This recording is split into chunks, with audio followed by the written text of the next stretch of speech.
Bueno, ahora hablaremos sobre la estructura de las oraciones. Como ya hemos mencionado anteriormente, una oración es una unidad lingüística básica dotada de significado. Tiene dos elementos que es el sujeto y el predicado. Estudiando aquí los sintagmas que conforman una oración, la estructura de la oración y los tipos de oraciones.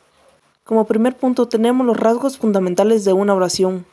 Como ya se ha mencionado anteriormente, una oración tiene dos elementos básicos, que es el sujeto y el predicado.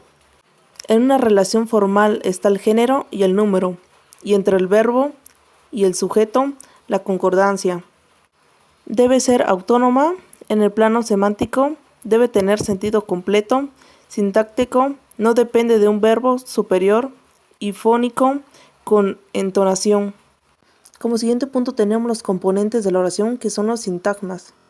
Un sintagma o un grupo sintagmático es un grupo de palabras que desempeña una determinada función dentro de la oración.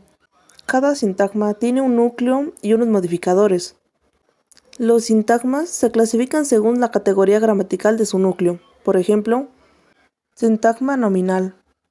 El núcleo es un sustantivo o nombre. Por ejemplo, el coche verde suele estar constituido por un determinante más núcleo más complementos.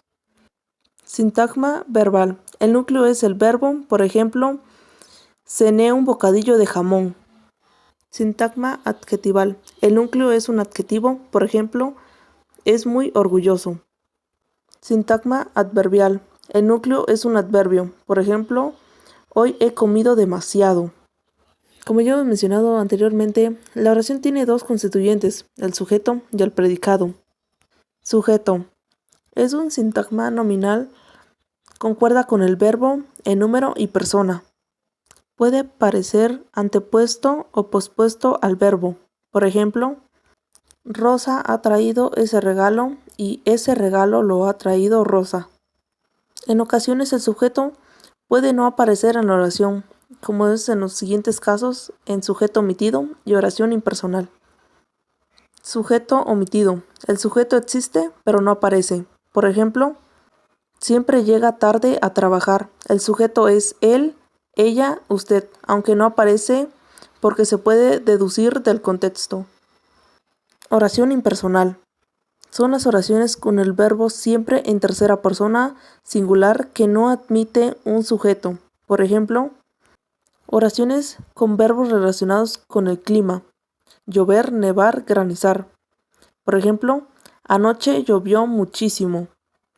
Oraciones con se más verbo. Por ejemplo, se habla demasiado de dinero.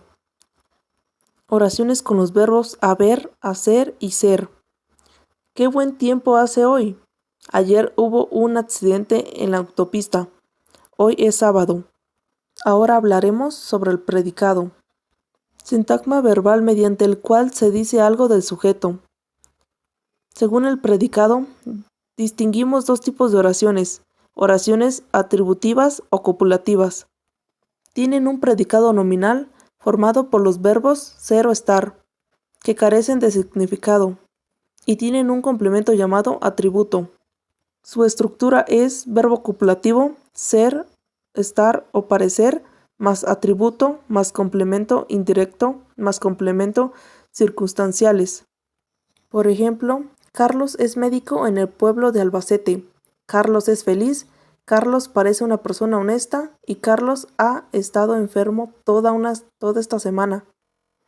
Y por último tenemos las oraciones predicativas. Nos dice que tiene un predicado verbal, el verbo tiene significado. Su estructura consta de verbo más complementos. Por ejemplo, Carlos trabaja en una fábrica cerca de su casa. Carlos se levanta a las 9 cada día. Carlos no sabe conducir.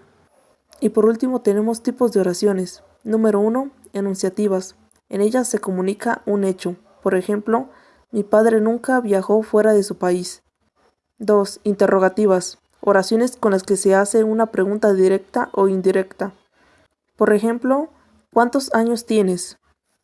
Número 3. Oraciones imperativas o exhortativas. Oraciones con las que el hablante da una orden. Por ejemplo, cállate. No digas más tonterías, por favor.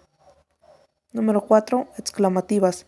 Oraciones con una énfasis especial o que expresan una emoción. Por ejemplo, eres un sinvergüenza. 5. Desiderativas u optativas. Oraciones en las que se expresa un deseo. Por ejemplo, ojalá apruebes, que seas feliz, espero que encuentres trabajo pronto. Número 6. Dubitativas. El hablante expresa una duda al expresar el mensaje que quiere transmitir. Por ejemplo, quizás mañana vaya a la playa. Posiblemente comamos hoy en un restaurante chino.